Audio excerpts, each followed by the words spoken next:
ኢዮብም መለሰ እግዚአብሔርንም እንዲህ አለው፣ ሁሉን ታደርግ ዘንድ ቻይ እንደሆንክ ሐሳብህም እንዳይከለከል ዘንድ ከቶ እንደማይቻል አወቅሁ። እግዚአብሔር ሁሉን ይችላል። ሃሌሉያ። በነገሮቻችን ላይ ሁሉ እግዚአብሔር ሁሉን ማድረግ ይችላል። እግዚአብሔር የሚሳነው የሚያቅተው ነገር የለም። ስለዚህ እግዚአብሔርን አንድ ላይ ከኛ ጋር እናመልካለን። ሃሌሉያ ሃሌሉያ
Sorry,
Rabba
በምድር ላይ ያለ ነገር ሁሉ ጊዜ ደስታን አይሰጥም። ነገሩ አዲስ ያለ ደስታ ይሆናል። ፋሽን እየነበረ ደስታ ይሆናል። እየቆየ እያረጀ አሮጌ እየሆነ ይሄዳል። ደስታውም ልክ እንደዛው ይጠፋል። ሁሉ ጊዜ ደስታ የሚሰጥ ኢየሱስ ብቻ ነው። እሱ የሁል ጊዜ ደስታ ነው። በተጠጋነው ቁጥር ይልቁኑ ደስታ የሚጨምር፣ በተቀረብነው ቁጥር ፍቅሩ የሚበዛ የሚበረታ ሃሌሉያ የሁል ጊዜ ረፍታችን የሁል ጊዜ ሳቃችን ኢየሱስ እናመሰግንሃለን እግዚአብሔር የዘላለም አምላክ በጌታ በኢየሱስ ክርስቶስ ስም ስለሰጠን ጤንነት ስለሰጠን ሰላም ስለሰጠን ረፍት ስለተጨመሩልን ቀኖች እናመሰግንሃለን የሆነው ሁሉ ካንተ እንደሆነ እናውቃለን እግዚአብሔር ሆይ በጌታ በኢየሱስ ክርስቶስ ስም ዛሬም በፊት ቆመን ልናመሰግንህ መጥተናል ማደሪያህ ይባረክ እግዚአብሔር ሆይ በቃል ደግሞ እንድትናገረን እንዳስተማርከኝ እኔ መናገር እንድችል አንደበቶቼ በጸጋ የተቀቡ ስለሆኑ አመሰግናለሁ የሚሰሙ ወንድና ሴት ልጆች ደግሞ ሰምተው የሚያተርፉበት እግዚአብሔር ሆይ 60 እና 100 የሚያፈሩበት የውስጥ ጆሮአቸው በክርስቶስ ኢየሱስን በመንፈስ ቅዱስ ኃይል የተከፈተ ስለሆነ እግዚአብሔር ሆይ የምንሰማው ቃል በእምነት ከኛ ጋር ስለሚዋሃድ ደግሞም ስለሚጠቅመን እናመሰግናለን የትኛውም ዲስትራክት የሚያደርግ የጨለማ አሰራር በኢየሱስ ስም አሰርኩት የታሰረ ይሁን ሁሉ ለክብር ይሁን ለጸጋውና ለመንፈስ ራሳችንን አሳልፈን ሰጠን በኢየሱስ ክርስቶስ ስም አሜን እግዚአብሔር የተባረከ ይሁን ኢየሱስ ክርስቶስ ጌታ ነው አሜን ያለፈው ሳምንት አንድ አዲስ ትምህርት ጀምሬ ነበር እግዚአብሔር አዲስን ነገር ያደርጋል በሚል ርዕስ አዲሱን ነገር እግዚአብሔር ሊያደርግ ሲፈልግ መጀመሪያ እግዚአብሔር ከኛ የሚፈልጉትን ነገሮች ያለፈው ሳምንት አይተን ነበር እግዚአብሔር ማስተካከል ያለብንን ማውለቅ ያለብንን ነገሮች አውልቀን ለአዲሱ ነገር መዘጋጀት እንዳለብን እግዚአብሔር ተናግሮ ነበር ሐሙስ ዕለት ደግሞ እግዚአብሔር ለዛ አዲስ ነገር ያዘጋጃል ብለን ተነጋግረን ነበር እኛ እግዚአብሔር በሚፈልገው መንገድ ያዘጋጃል እኛ ዮሴፍ በለባባቱ በገዛለት በዛች በምታምሯ ቀሚስ ህልሙን ማስፈጸም አይችልም የንጉስ ጋር መድረስ አይችልም በዮሴፍ ባባቱ ልብስና በንጉስ ልብስ መካከል በጣም ብዙ ሰፊ ነገሮች አሉ ዮሴፍ ያንን ሁሉ በህይወቱ የሄደበት መንገድ እግዚአብሔር በውስጡ ያዘጋጀው ነበር ባልተዘጋጀ ማንነት ባልተሰራ ማንነት እግዚአብሔር ለሚፈልገው ነገር መብቃት አይቻልም ዮሴፍ የፍቅር ሰው የሆነው ዮሴፍ ያ መልካሙ ማንነት እግዚአብሔር ያለፈው ሐሙስ ያሳየን ነበር እግዚአብሔር በዘመናችን ላይ ቀደም ዘማሪዎቹ እንደዘመሩት ነገ መልካም ይሆናል ነገ የተሻለ ነገር እግዚአብሔር አለው አምጪንጉ በዘመናችን ላይ እግዚአብሔር ያቀደው እግዚአብሔር ያሰበው ሊሰራ ያለው ነገር አለ ለዛ ነገር ግን የሚበቃ ማን ነው ለዛ ያንን የሚመጣውን ክብር የሚሸከም ማንነትን ነው እግዚአብሔር ቀድሞ እየሰራ ያለ ቤተክርስቲያን በደርግ ጊዜ ቤተክርስቲያን ተዘግታ ነበርና የዛን ጊዜ የነበሩ አገልጋዮች ሲናገሩ ቤተክርስቲያን በተዘጋችበት ጊዜ ቤት ለቤት በነበረው አገልግሎት ውስጥ ብዙ ዝግጅት አልነበረም ያ ቤተክርስቲያን ልክ ሲከፈት ህዝቡ ተገልብጦ ነው የመጣው ወደ ጌታ የሚመጡ ሰዎች ብዙ ነበሩ በኃይል ነበር የመጣው የተገለበጠው ህዝብ በኃይል ነበርና ያንን ህዝብ አንድል የሚደረግበት ኦሬዲ ዝግጅት አልነበረም የተዘጋጀ ነገር ስላልነበረ ማስፈልግ ነገር ሆነ የማስፈልግ ሁኔታ ሆነ ስለዚህ ብዙ ኪሳራዎች ብዙ ጉዳቶች ብዙ ነገሮች የመጡት ያልተስተካከለ ነገር ስለነበረ ነው እግዚአብሔር አሁን ደግሞ ሊመጣ ያለ ክብር አለ ሊገልጠው ያለ አዲስ ነገር አለ ከዚህ ጨለማ በኋላ እግዚአብሔር በቤተክርስቲያን ላይ በህይወታችን ላይ እንደ ግል እንደ ቤተሰብ እንደ ቤተክርስቲያን እንደ አገር መዘጋጀት መቻል አለብን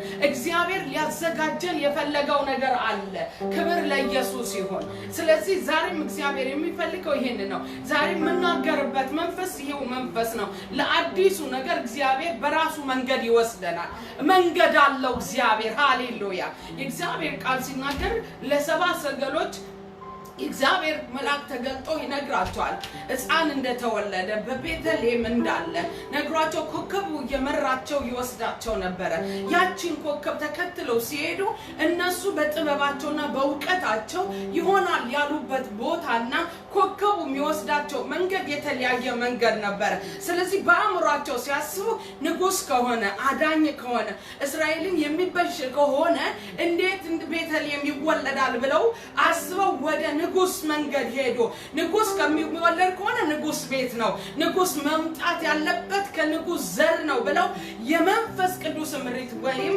ያችን ኮከቧን ምሪቷን ትተው በራሳቸው መንገድ ሄዱ ሄሮድስ ጋር ሄዱና ነገሩት ከ2 ዓመት ጻናት ጀምሮ ያለው የመገደል ያ ሁሉ የትውልድ የመጥፋት ምክንያት የእግዚአብሔር መንገድ ባልተከተሉ ጠቢብ በተባሉ ሰዎች ናቸው የኛ አእምሮ የኛ ጥበብ እግዚአብሔር መንገድ ውስጥ አስገባንም ለዚህ ነው መጽሐፍ ቅዱስ ሲናገር በራስ ማስተዋል አትደገፍ ይላል የዳነ ሰው በራሱ ማስተዋል መደገፍ የለበትም በራሱ ጥበብ የሚደገፍ ሰው ሁሉ ጊዜ ኪሳራ አለ ኪሳራው በራሳችን ብቻ ሳይሆን ኪሳራው በትውልድ ላይ ነው በጣም የሚገርመኝ ደግሞ እረኞቹ ናቸው እረኞቹ ልክ እንደነዚሁ ተገልጦላቸዋል መልአክ ተገልጠው በአርያም ክብር ይሁን ብለው የሰማይ ዝማሬ በበጎች መካከል ራባሼና ማጋያ በበጎች መካከል ዜማ ሆነ በበጎች መካከል ክብር ሆነ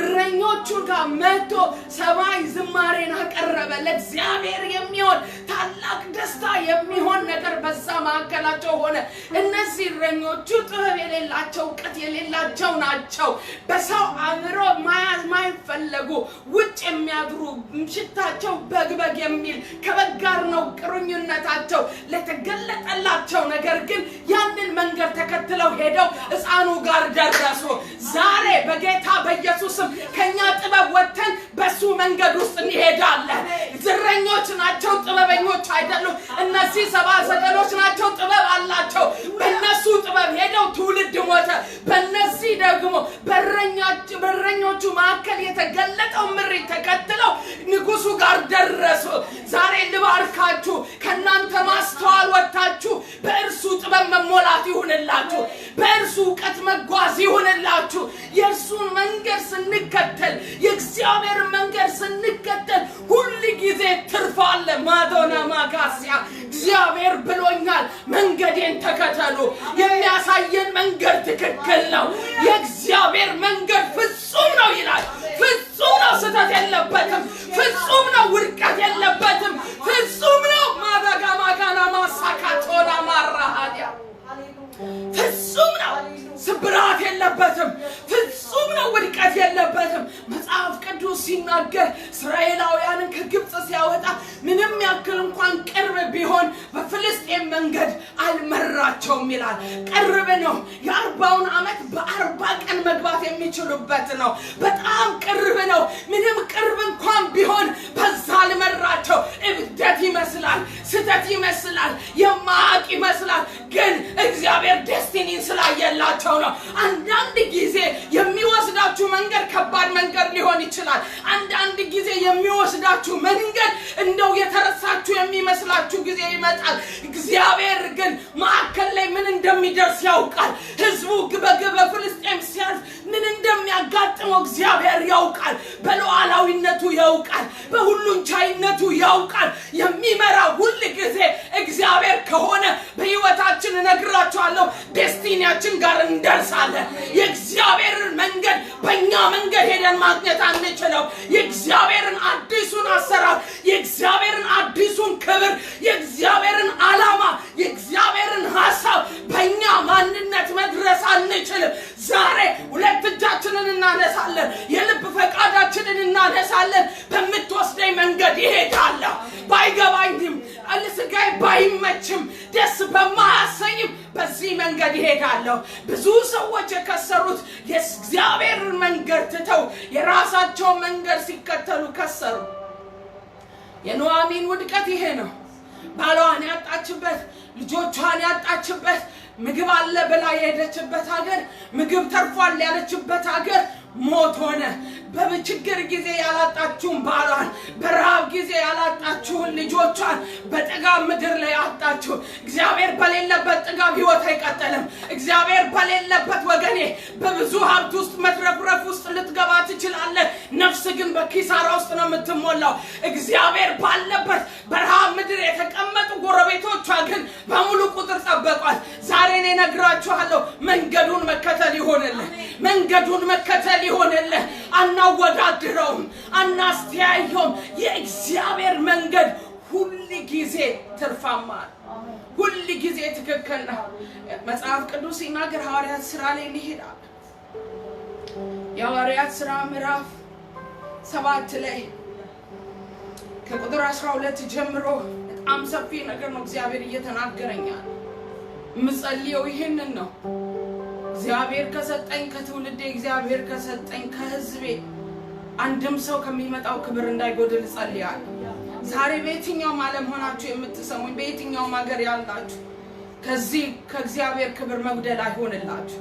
ወደ እግዚአብሔር ክብር መግባት ይሆንልን። ቁጥር 22 ጀምሮ ያለውን አብረን እናያለን። ሃሌሉያ። እንደዚህ ይላል። በክርስቶስ ኢየሱስ ስም አነባለሁ። እኔ ማነበው የትርጉም ቀለል ያለ ትርጉም መጽሐፍ ነው ያስኩት። እንዲህ ይላል። በክርስቶስ ኢየሱስ ስም አነባለሁ። ሙሴም የግብጾችን ጥበብ ሁሉ ተማረ፣ በንግግሩና በተግባሩም ብርቱ ሆነ። ሙሴ የግብጾችን የግብጾችን ጥበብ ሁሉ ተማረ፣ በንግግሩና በተግባሩ ብርቱ ሆነ። ሙሴ የተማረው ጥበብ ንግግር ላይ ጎበዝ የሚያደርገው ንግግር ላይ ብርቱ የሚያደርገው የግብጽ አለ የተባለውን ጥበብ በሙሉ ነው የተማረው። ምክንያቱም ያደገው የት ነው? በፈርዖን ቤት ነው። ከፍ ብላችሁ 1-2 ቁጥር ከፍ ብላችሁ ስታነቡ የፈርዖን ልጅም እንደራሷ ልጅ አድርጋ አሳደገችው ይላል። የቀረበለት አቅርቦት ሁሉ የንጉስ ልጅ ሊያገኘው የሚገባውን ማንነት ነው። የንጉስ ልጅ የተመረጠ ምግብ፣ የንጉስ ልጅ የተመረጠ ጥበብ፣ የንጉስ ልጅ የተመረጠ ልብስ፣ በግብጽ ላይ ያለ ምርጥ የተባለ ነገር ሁሉ ሙሴ አግኝቷል። ከተማረው ከግብጽ ዕውቀት የተነሳ በጥበብ በንግግር ሁሉ ምን ሆነ ይላል? ብርቱ ሆነ ይላል። ልክ ብርቱ ሲሆን መጽሐፍ ሲናገር 23 ላይ ሙሴም 40 ዓመት በሆነው ጊዜ ወንድሞቹን የእስራኤል ልጆች ሊጎበኝ በልቡ አሰበ። መጽሐፍ ያኛው ትርጉም ሲናገር በበረታ ጊዜ ወደ ወንድሞቹ ወረደ ይላል። እርሱም አንድ ግብጻዊ ከወገኖቹ አንዱ በደል ሲደርስበት አይቶ ግብጻዊውን ገደለ። ለተገፋውም ወገኑ ተበቀለ። ወገኖቹም እግዚአብሔር በእርሱ እጅ ነፃ እንደሚያወጣቸው የሚያስተውሉ መስሎት ነበረ፣ እነርሱ ግን አላስተዋሉም። ሙሴ በግብጽ ምድር ላይ ጥበብ ተምሮ የግብጽን ጥበብ ከተማረ በኋላ የግብጽን ዕውቀት ከተማረ በኋላ ከበረታ በኋላ በበረታ ጊዜ ላምብላችሁ ይሄኛው ትርጉም ላይ የሚናገረውን 22 እንደዚህ ይላል። ሙሴም የግብጾችን ጥበብ ሁሉ ተማረ፣ በቃሉና በስራውም የበረታ ሆነ። ነገር ግን 40 ዓመት ሲሞላው ወንድሞቹን የእስራኤል ልጆች ይጎበኝ ዘንድ በልቡ አሰበ ይላል። ምን ባረገ ጊዜ? በበረታ ጊዜ አሁን ብቁ ነኝ፣ ወንድሞቼን ማሰብ የምችልበት፣ ወንድሞቼን መጎብኘት የምችልበት፣ ወንድሞቼን መታደግ የምችልበት ጊዜው አሁን ነው ብሎ እርግጠኛ ሲሆን ወደ ወንድሞቹ ወረደ። ወደ ወንድሞቹ ሲወርድ ግብጻዊው እንደ ልማዱ እየበደለ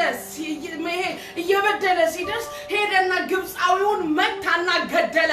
ወንድሞቹ ይላል መጽሐፍ ሲናገር ወገኖቹ በእግዚአብሔር በእርሱ እጅ ነፃ እንደሚያወጣቸው የሚያስተውሉ መስሎት ነበረ፣ እነርሱ ግን አላስተዋሉም። በእርሱ ብርታት፣ በእርሱ ጉልበት፣ በእርሱ ማንነት ወገኖቹን የሚያድን ይመስላቸዋል ብሎ አስቦ ነበረ። አስተውለዋል ብሎ ሲል እነሱ ግን ምን አላደረጉም ይላል? አላስተዋሉም። የእግዚአብሔር መንገድ ከፈርዖን ቤት ወጥቶ ትውልዱን ወንድሞቹን ነፃ ማውጣት አይደለም። ያ የሙሴ መንገድ ነው። ያ የሙሴ ሐሳብ ነው። ብዙ ጊዜ የከሰርንባቸው፣ ብዙ ጊዜ የወደቅንባቸው፣ ብዙ ጊዜ እናተርፋለን ብለን የጎደልንባቸው በራሳችን መንገድ፣ በራሳችን ሐሳብ፣ በራሳችን አእምሮ በሄድን ጊዜ ከስረናል። የሙሴ ሐሳብ ይሄን ነው። አሁን በርትቷል። የግብጽን ጥበብ ተምሯል። በንግግር በጣም የሚገርም ሰው ሆኗል። ተናግሮ ማሳመን ይችላል።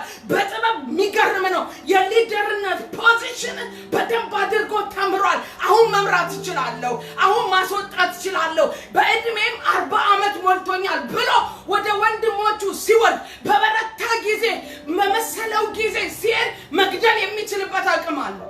መጥቶ መምታት የሚችልበት ማንነት አለው። ሄዶ ገሎ ወንድሞቹ የሚያስቡ መስሎት ነበር፣ ግን አላሰቡም። ምክንያቱ ቢባል የእግዚአብሔር መንገድ ይህ አልነበረም። በሱ ብርታት ትውልድ ነፃ ማውጣት አይደለም። በርሱ ችሎታ፣ በርሱ ንግግር ጥበብ ማወቅ፣ በርሱ በግብፅ ጥበብ የእስራኤልን ሕዝብ ሊመራ እግዚአብሔር አልፈለገም። ዛሬም እንዲህ ነው የምናደርገው። በግብፅ ጥበብ የእግዚአብሔር መንግስት ማስተዳደር እንፈልጋለን። በግብፅ ጥበብ የእግዚአብሔርን መንግስት መስራት እንችላለን። አይሰራም ወገኖቼ። የእግዚአብሔር መንገድ ፍጹም ነው። ሃሌሉያ። መንገድ አለው ለህይወታችን፣ መንገድ አለው ለአነጋገራችን፣ መንገድ አለው ለህይወታችን። ያየውን ነገር በራሳችን ማምጣት አንችልም። አላስተዋሉም። ዲስካሬጅ ነው የሆነው። ወረድ ብላችሁ ስታነቡ ወንድማማቾቹ ሲጣሉ በማግስቱ ሲሄድ እናንተ እንዴት ወንድማማች ሆናችሁ ትጣላላችሁ ብሎ ሊያናግራቸው ሲመጣ ትላንት እንደገደልክ ዛሬም ልገለን ነው አሉ። አያችሁ፣ እሱ በራሱ መንገድ ሄዶ ደህንነት ያመጣ የመሰለው ነገር ከግብፅ መውጣ ሆነው። ለምን መሰላችሁ? በራሱ መንገድ እግዚአብሔር ያየበት ነገር ውስጥ መግባት ፈለገ። በራሳችን መንገድ የምናመጣው ሁሉ ጊዜ ስብራት ነው። ልባርካችሁ፣ በራስ መንገድ ከመጉደል እግዚአብሔር ይጠብቃችሁ። በራስ መንገድ ከመክሰር እግዚአብሔር ይጠብቃችሁ። በራስ መንገድ የሚሄድ ሰው ሁሉ ጊዜ ኪሳራ አለው። ይህ በፈርዖን ቤት ከተሰማ ጉዴ ነው አለ መጽሐፍ ሲናገር ወረደ ይላል። ቁጥር 30 ላይ ይውሰዳችሁ። ወንድሞቹ ይልቁኑ በእኛ ላይ አንተን ማን ነው ሹምና ፈራጅ ያደረገህ አሉት። እንደው ገዳይነህ ነፍሰ ገዳይነህ እንዳሉት ታያላችሁ። ከፍ ብላችሁ ስታነቡ 30 ላይ ከ40 ዓመት በኋላ በሲና ተራራ አካባቢ ባለው ምድረ በዳ በሚነደው ቁጥቋጦ ነበልባል ውስጥ መልአክ ተገለጠለት። ሙሴም ባየው ነገር ተደነቀ። ነገሩን ለማጣራት ወደዚያ ሲቀር የጌታ ድምፅ እኔ የአባቶች አምላክ የአብርሃም የይስሐቅ የያዕቆብ አምላክ ነኝ ሲል ሰማ። ሙሴም በፍርሃት ተዋጠ፣ ለመመልከትም አልደፈረም። ጌታም እንዲህ አለው፣ የእግርን ጫማ አውልቅ፣ የቆምክበት ስፍራ የተቀደሰች ናትና። በግብፅ ያለውን ሕዝቤን መከራ በእርግጥ አይቻለሁ፣ የጭንቅ ጩኸታቸውንም ሰምቻለሁ፣ ላድናቸው ወርጃለሁ። አሁንም ና ወደ ግብፅ መልሼ እልክሃለሁ አለው ይላል። ሃሌሉያ። ሙሴ በእግዚአብሔር መንገድ ውስጥ ማለፍ ነበረበት። 40 ዓመቱ ላይ ሲደርስ ሊያድን መጣ። ያ የሱ መንገድ ነው። እግዚአብሔር በዛ መንገድ ውስጥ የለም። ጎበዝ ነኝ ባለበት ጊዜ ላይ የግብፅን ጥበብ ተምሬያለሁ ባለበት ጊዜ መርዳት እችላለሁ፣ ወንድሞቼን እታደጋለሁ ባለበት ጊዜ እግዚአብሔር በሙሴ ውስጥ አልነበረም። በሙሴ መንገድ ውስጥ እግዚአብሔር አልነበረም። ምድረ በዳም ይመስል የማይመች የሚመስል ደስ የሚያሰኝ የማይመስል ከግብፅ ቤት ከፈርዖን የልጅ ልጅ ወደ በግረኝነት ነው የገባው። አያችሁ እንዴት ያለ ውርደት ይመስላል። በስጋ አይን ሲታይ ከከፍ ካለ ስፍራ ወደ ታች የወደቀ ይመስላል። ግብፅ ቤት ውስጥ ሆኖ ፈርዖን ቤት ውስጥ ሆኖ እግዚአብሔር አልተገለጠለትም። በህይወታችሁ የስኬታማ ሚስጥራችሁ እግዚአብሔር መገለጡ ነው። እግዚአብሔር መኖሩ ነው። እግዚአብሔር በሌለበት ለዚህ ነው ዳዊት ሲናገር አንተ በሌለህበት ከአላፋት ጉባኤ ከምገኝ ይልቅ አንተ ባለህበት የተጣልኩኝ ያደርገኝ አለ። የኛ ህልውና ያለው በሚታየው ነገር ውስጥ ሳይሆን እግዚአብሔር ባለበት ነው። አይመችም በተባለ ውስጥ ሙሴ ሲገባ እግዚአብሔር በዛ ውስጥ ተገለጠ። ከስንት ጊዜ በኋላ? ከ40 ዓመት በኋላ። እነዚህ 40 ዓመታት እግዚአብሔር ሙሴን በራሱ መንገድ ያሰለጠነበት ጊዜ ነው። ትዝ ይላችኋል። 3 ያለፈው ሳምንት አይተናል። እኔ አንደበተ ኮልታፋ ነኝ፣ መናገር አልችልም፣ የንግግር ዕውቀት የለኝም። 40 ዓመት የግብፅን ጥበብ እግዚአብሔር ከውስጡ አወጣው። በግብፅ ጥበብ የእግዚአብሔር አሰራር አይቀጥልምና የግብፅን ችሎታ፣ የግብፅን አመለካከት፣ የግብፅን ህይወት ከሙሴ ውስጥ ፈጽሞ እግዚአብሔር አወጣ። ፈጽሞ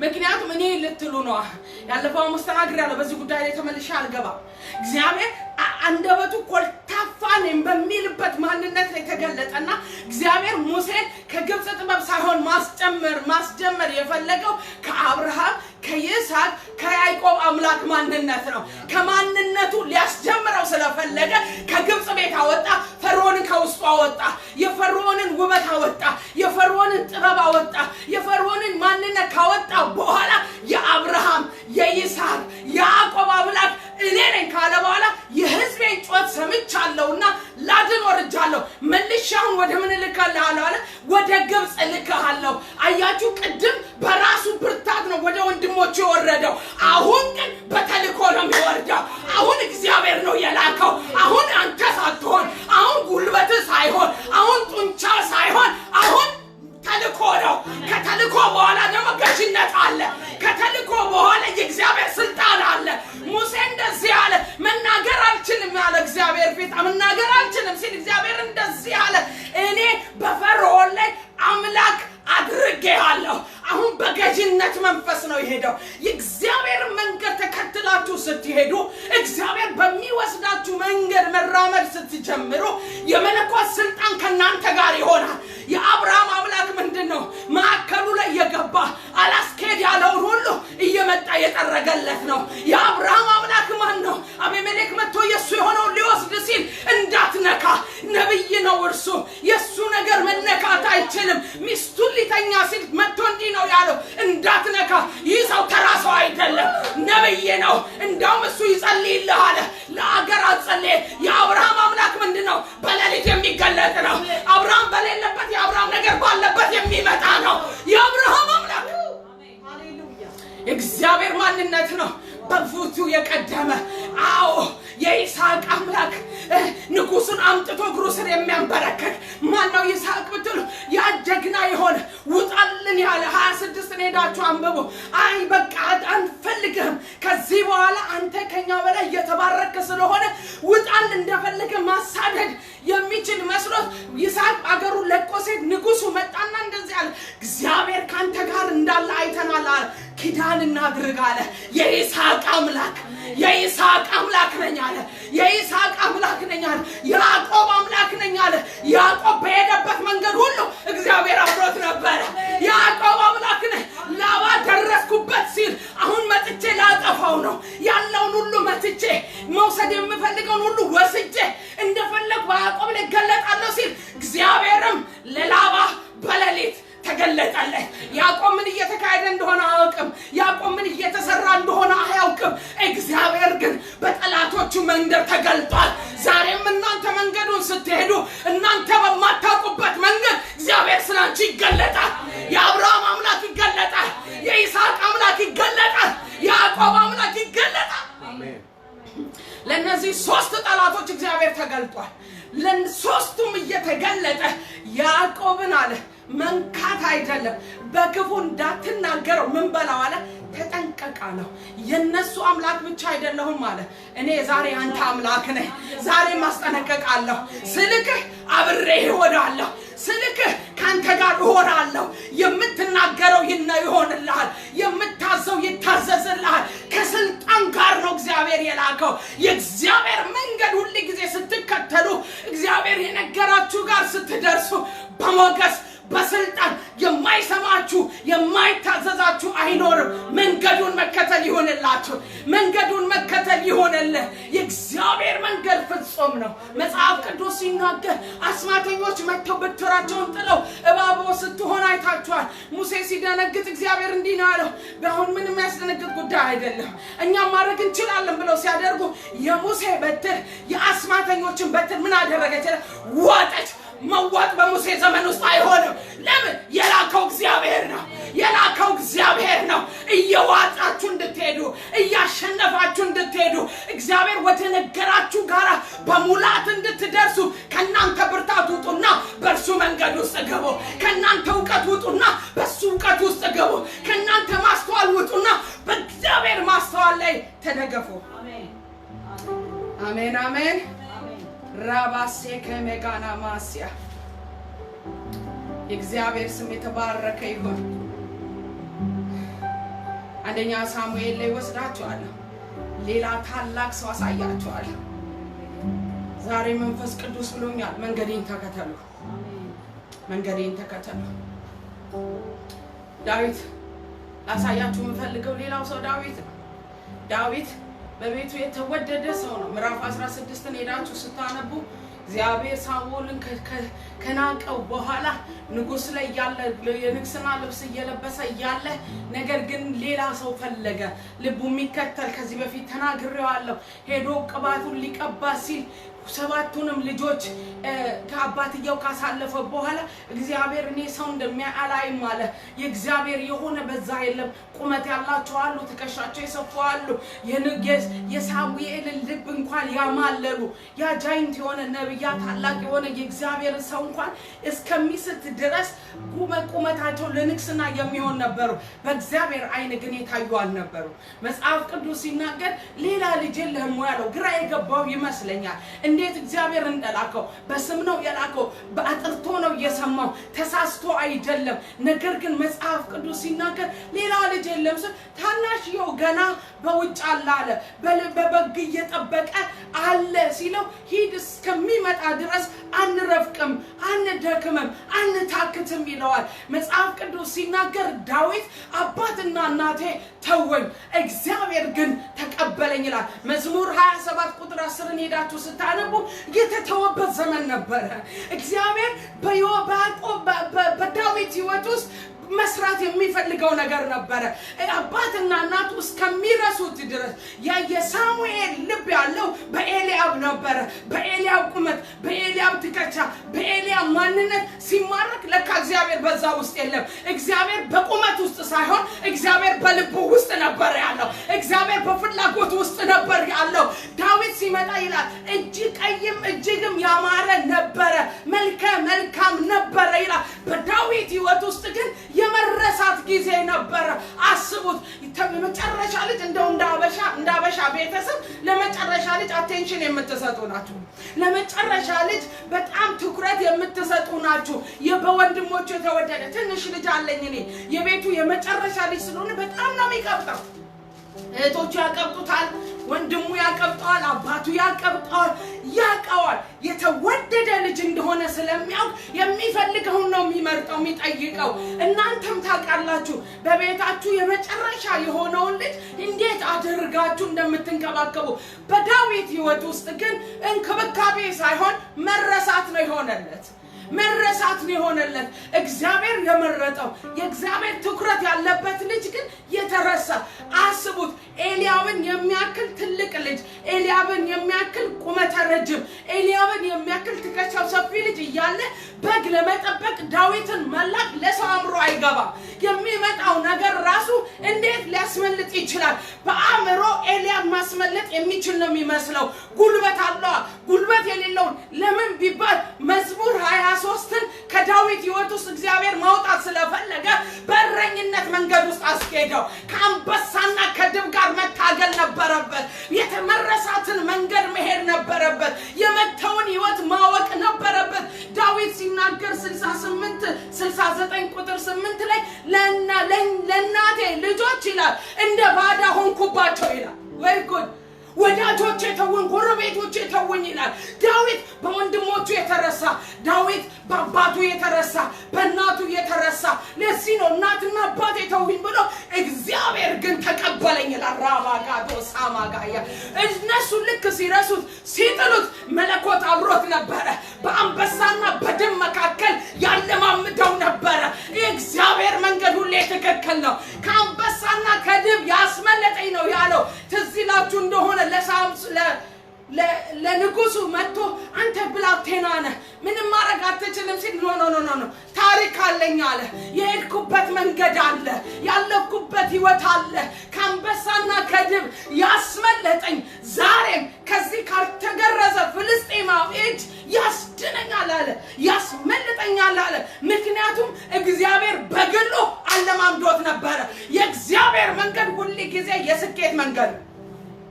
ትላንት ከድብ ጋር ባይታገል ኖሮ እነ ኤልያብ 40 ሌሊትና 40 ቀን ወደ ኋላ እንዳፈገፈጉ ዳዊትም እንዲህ ነበር የሚሆነው።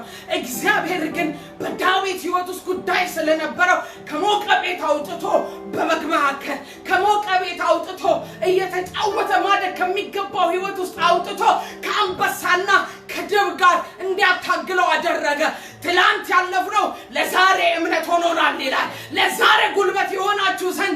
አጽናንታችሁ ለእግዚአብሔር የጣላችሁ እስኪመስላችሁ የተዋችሁ እስከሚመስላችሁ የተረሳችሁ እስከሚመስላችሁ የወሰዳችሁ መንገድ ትውልድን በእናንተ እንዲታደግ ትውልድን ነፃ እንዲያወጣ እግዚአብሔር በመንገዱ እየመራችሁ ነው። መንገዱን መከተል ይሆነለ።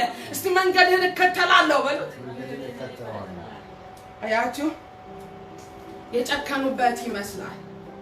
ነገር ግን እግዚአብሔር ከዳዊት ጋር ነበረ። ሁለተኛ ሳሙኤል ላይ እግዚአብሔር ያለውን እናያለን።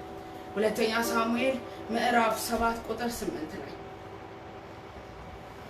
ዛሬ በደንብ እንድትሰሙኝ ቀስ ብዬ ነው ማውራት የምፈልገው። አሁንም ይላል ቁጥር 8 እንዲህ ይላል። ምዕራፉን ስታነቡ ለእግዚአብሔር ቤት ሊሰራ የተነሳበት ብዙ ያቀደበት ጊዜ ነው። እግዚአብሔር የሰጠው መልስ ነው። እዚህ ጋር የምፈልገው አሁንም ባሪያዬን ዳዊትን እንዲህ ይበለው፣ የሰራዊት ጌታ እግዚአብሔር እንዲህ ይላል፣ በሕዝቤ በእስራኤል ላይ ገዢ እንድትሆን ከሜዳ አነሳው፣ ከበግ ጥበቃ ወሰድኩ ይላል። ሃሌሉያ! የሕዝቤ የእስራኤል ምን እንድትሆን? ገዢ እንድትሆን። አሁን የበግ እረኝነት ውስጥ እያለ ገዢነት ማየት አይቻልም። በፍጹም አይታሰብ ነገር ነው። በእረኝነት ውስጥ መተው ነው፣ መረሳት ነው። እቤት ውስጥ ያለው ሙቀት፣ ጨዋታ፣ ደስታ በጣም ብዙ የሚያጓጓ ነገር እያለ ዳዊት እሱን እያሰበ ይሆናል። እግዚአብሔር ግን በበግ እረኝነት ውስጥ ሲያስቀምጠው፣ በበጎች መካከል ሲያስቀምጠው በውስጡ እየሰራ ያለው ነገር አለ። ወረድ ብዬ አወራችኋለሁ።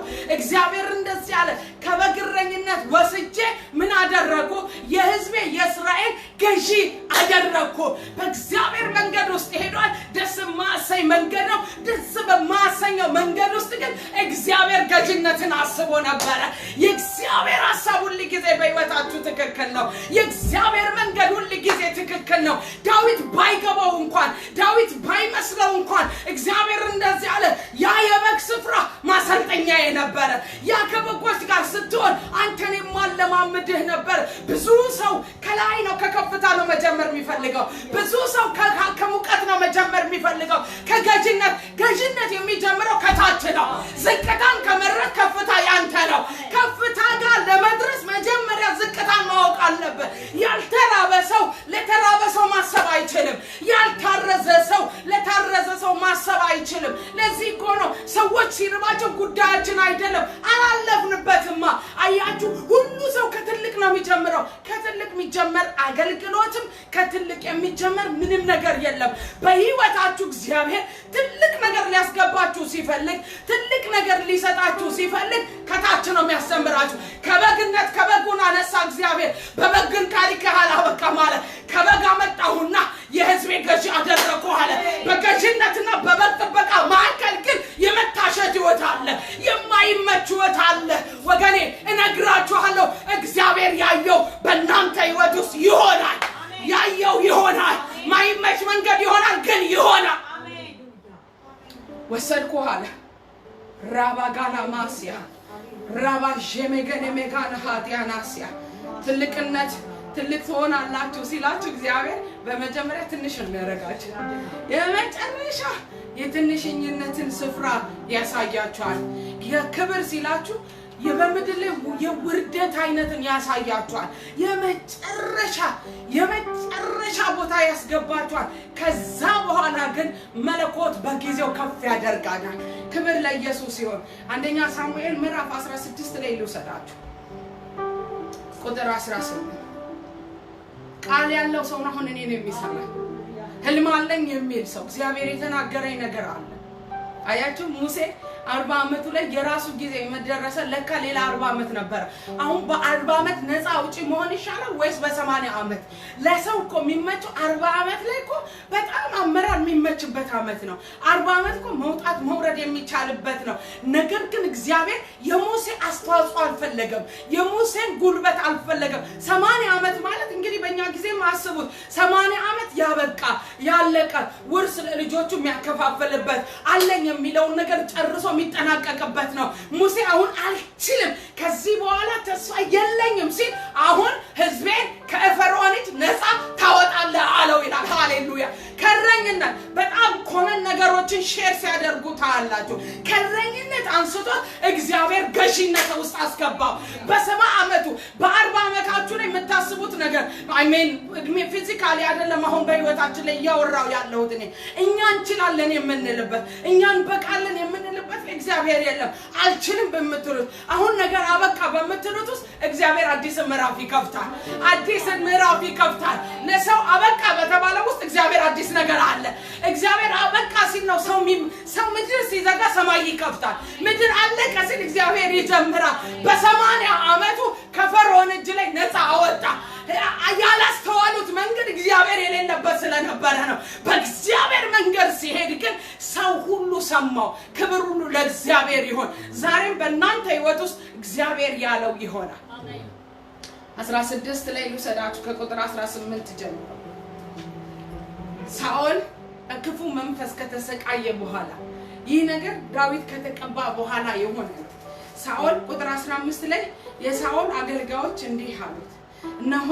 ከእግዚአብሔር ዘንድ የታዘዘ ክፉ መንፈስ ያሰቃየህ ነው እንግዲህ በገናም በመደርደር የሚችል ሰው እንዲፈልጉ ጌታችን በፊቱ የሚቆሙትን አገልጋዮች ይዘዝ ከዚያ ከእግዚአብሔር የታዘዘ ክፉ መንፈስ በአንተ ላይ በመጣ ጊዜ በበገና ይደረድርልሃል ደናም ትሆናለህ አላወቀም ሳኦል ክፉ መንፈስ እንኳን ያሰቃየው እንደሆነ አላወቀም አብረውት ያሉ ባሪያዎቹ ናቸው ያወቁት ክፉ መንፈስ ያሰቃየህ ነው ይህ ክፉ መንፈስ ደግሞ የሚሄደው ሶሉሽኑንም ይዘው ነው የመጡት በኢየሱስም እንዲህ አይነት ወዳጆችን እግዚአብሔር በህይወታችሁ ይለይላል ችግሩ ብቻ ሳይሆን የችግሩንም መፍትሄ ያለበትን የሚነግራችሁ ጥበበኛ ሰዎችን እግዚአብሔር በህይወታችሁ ላይ ይላክላችሁ መጽሐፍ ቅዱስ ሲናገር አለ በገና የሚመታ ሰው ያስፈልጋል ይምጣልህ አሉት ያኔም ደህና ትሆናለህ አሉት ቁጥር 17 ስለዚህ ሳኦል አገልጋዮቹን መልካም አድርጎ በገና መደርደር የሚችል ሰው ፈልጋችሁ አምጡልኝ አለ ቁጥር 18 ሐሳብ ያለው እዚህ ጋር ከአገልጋዮቹ አንዱ መልካም አድርጎ በበገና መደርደር የሚችለው የቤተልሔሙን የእሴይ ልጅ አይቼዋለሁ እርሱ ጀግና ተዋጊ ነው በአገሩ አስተዋይና ደስ ያለው ነው እግዚአብሔርም ከእርሱ ጋር ነው ብሎ መለሰለት ሃሌሉያ በዳዊት ህይወት ውስጥ በጣም ቆንጆ ነው ይሉታል መልካም በገና መደርደር የሚችል ነው ይሉታል ደግሞ ምንድነው ይላል ተዋጊ ነው ጎበዝ ተዋጊ ነው ይሄን ነገር ሁሉ ዳዊት አጣምሮ እንዴት ያዘ የተተወ ዳዊት ያልተፈለገ ዳዊት በዛ ባለም በማይፈለገው ማንነት ውስጥ ተዋጊነት ግን ነበረበት ኃይለኝነት በውስጡ ነበር ተዋግቶ ማስጣል የሚችል ጀግንነትን እግዚአብሔር በዛ ቢውልድ ያደረገ ነበር በበጎች ማዕከል የተጣለው በበጎች ማዕከል ጠባቂ እንዲሆን የሆነው ይህ ጀግንነትን ከውስጡ ሊያወጣ ነው በእግዚአብሔር መንገድ ውስጥ ስትሄዱ እግዚአብሔር የሚፈልገው ነገር ከውስጣችሁ ያወጣዋል ሊባርካችሁ ትውልድን ነፃ የምታወጡበት የእግዚአብሔር ጥበብ የምትማሩበት መንገድ ይሁንላችሁ ተዋጊነት ከውስጡ ወጣ ኃይለኝነት ከውስጡ ወጣ ተማመን መክሮሚቶ አይደለም ዳዊት ጀግና ተዋጊ እስቲ ጀግና ተዋጊ በሉ ጀግና ተዋጊ ዝም ብሎ ተዋጊ አይደለም ጀግና ተዋጊ ነው ሄጄ አለ ከበጎች ማዕከል መጥቶ ሲወስድ ወሰደ ብዬ አልቀመጥም አለ አንገቱን ይዤ አስተፋዋለሁ አለ ከአንበሳና ከድብ ጋር ያታገለው እግዚአብሔር ጀግንነትን ከውስጡ ሊያስወጣው ነው ኃያልነትን ከውስጡ ሊያስወጣ ነው መከራ ለክርስቲያን መጥፊያ ሳይሆን ኃይለኛ የሚኮንበት ነው ጉልበት የሚታደስበት ነው ኃይል የሚጨመርበት ነው እናገራለሁ ኃይለኛ ተዋጊዎች እግዚአብሔር በትውልዴ ላይ ያስነሳል አሜን ከዛ መጽሐፍ ሲናገር ደግሞ ጎበዝ በገና ደርዳሪ ነው ዳዊት ደረደረ ማለት መንፈስ መቀመጥ አይችልም በዛ ቦታ ላይ በበግረኝነት ውስጥ ምናልባት እኛ ማገር ምንድነው ዋሽንት ይዘው የበግረኞች ይጫወታሉ በእስራኤልም ባህል እንደዛው ነው እግዚአብሔር እዛ ጋር በበጎች ማከል ሚሰማው ሰው በሌለበት ቦታ ላይ ሰው የሚባል ነገር በዳዊት ውስጥ በሌለበት ቦታ ውስጥ ለካ ለቤተ መንግስት የሚሆን በገናን ያለማመደው ነበር በገናን ያስተማረው ነበር በዛ በማይመስል መንገድ ውስጥ በዛ ደስ በማሳይ መንገድ ውስጥ እግዚአብሔር ቤተ መንግስት ውስጥ የሚገባበት የጥበብና የክህሎት ኃይልን እየጨመረበት ነው እነግራችኋለሁ እግዚአብሔር በሚወስዳችሁ መንገድ ላይ ዝም ብላችሁ ጊዜያችሁን አታጥፉ ዝም ብላችሁ ዘመናችሁን አታባክኑ። ያ እግዚአብሔር በሚወስዳችሁ መንገድ የሚሰጣችሁ ጥበብ የሚሰጣችሁ ዕውቀት እሱ ይሆናል። ልክ እንደ ዳዊት ቤተ መንግስት ውስጥ የሚያስገባው ዳዊት ይህ ነገር ተገኘበት፣ ሲታይ ያምራል። ከዛም በላይ ደግሞ እግዚአብሔር ከእርሱ ጋር ነበረ።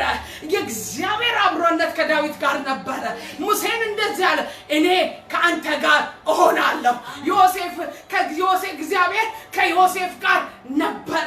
እነዚህ ሶስት ሰዎች በጣም ኮመን ያደረጋቸው ነገር ሁለት ነገሮች አሉ። አንደኛው የእግዚአብሔር አብሮነት ከነሱ ጋር ነበረ። የመረሳትን ህይወት ሄደውታል። በጣም በሚገርማችሁ ሁኔታ ሳኦል ወሰደው።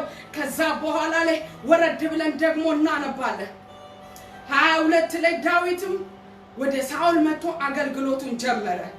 ቁጥር ሳኦልም እጅግ ወደደው፣ እርሱ የሳኦል ጋሻ ጃግሬ ሆነ።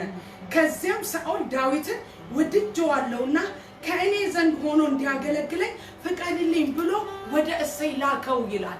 ከረኝነት ወደ ምን? ወደ ቤተ መንግስት ገባ። ከማይመስል ሰፈር መጥቶ ዳዊት በእግዚአብሔር የተወደደ ሰው ስለነበረ ሳኦል እጅግ ወደደው። አባቱን ሲለምነው ታያላችሁ። በገና በደረደረ ጊዜ ክፉ መንፈስ ከሱ ላይ ይወጣ ነበረ። ክብር ለኢየሱስ ይሁን። ዳዊት እጅግ በጣም ታማኝ ሰው ነው። በህይወታችሁ የእግዚአብሔር የሆነውን ነገር ማድረግ ከፈለጋችሁ ታማኝነት ባህሪያችሁ ይሁን። በታማኝነት እግዚአብሔር ህይወታችንን ይባርከው። የታማኝነት አንዱ እግዚአብሔር ለሚቀጥለው ሌቭላችን ለሚቀጥለው ክብር እንዲያምነን ዛሬ በተሰጠን ነገር ላይ ታማኞች እንድንሆን እግዚአብሔር ይፈልጋል። ታማኝነት አያችሁ ቁጥር ምዕራፍ 17 ላይ እዛው ጋር ሂዱልኝና ቁጥር 15 ሄደን እናንብብ።